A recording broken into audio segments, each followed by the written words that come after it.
इस आदमी को देखो, वह अविश्वसनीय रूप से चतुर है।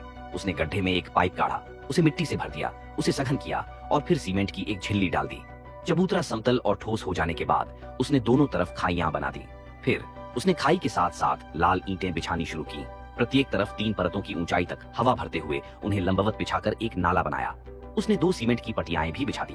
पत्थर की पटियाएं बिछा देने के बाद उसने ईंटें ऊपर की ओर तब तक बिछाना जारी रखा जब तक कि उसने 1.5 मीटर ऊंची एक दीवार नहीं बना ली, जिसके ऊपरी हिस्से के बीच में 4 जगहें छोड़ दी गई। ये काम पूरा होने के बाद उसने दीवार को समतल करने के लिए सीमेंट लगाना शुरू किया।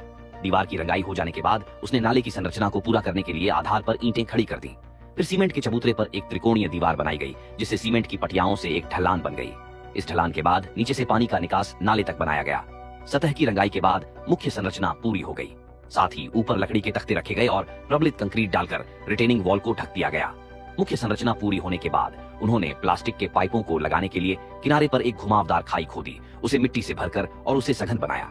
साथ ही उन्होंने नीचे एक समकोण कोहनी लगाई और पाइप को सुरक्षित करने के लिए ईंटें बिछा दी। इस प्रकार दीवार बन गई। फिर उन्होंने ऊपर एक सीमेंट की पटियां बिछाई और किनारों पर लाल ईंटें लगाकर एक अवरोध बनाया। पाइप के दूसरी ओर उन्होंने एक गेट का ढांचा बनाया। सब कुछ तैयार होने के बाद उन्होंने पाइप पर एक जनरेटर लगाया, एक अर्ध स्वचालित गेट लगाया जिसे नीचे के आउटलेट पर ऊपर नीचे किया जा सकता था, और किनारे पर आरक्षित स्थानों में भी गेट लगाए। उन्होंने प्लेटफॉर्म के नीचे पाइप को बंद कर दिया, जिससे नदी का पानी रुक गया और जमा हो गया। जब नदी का पानी नीचे पहुंच गया तो उन्होंने गेट खोल दिए।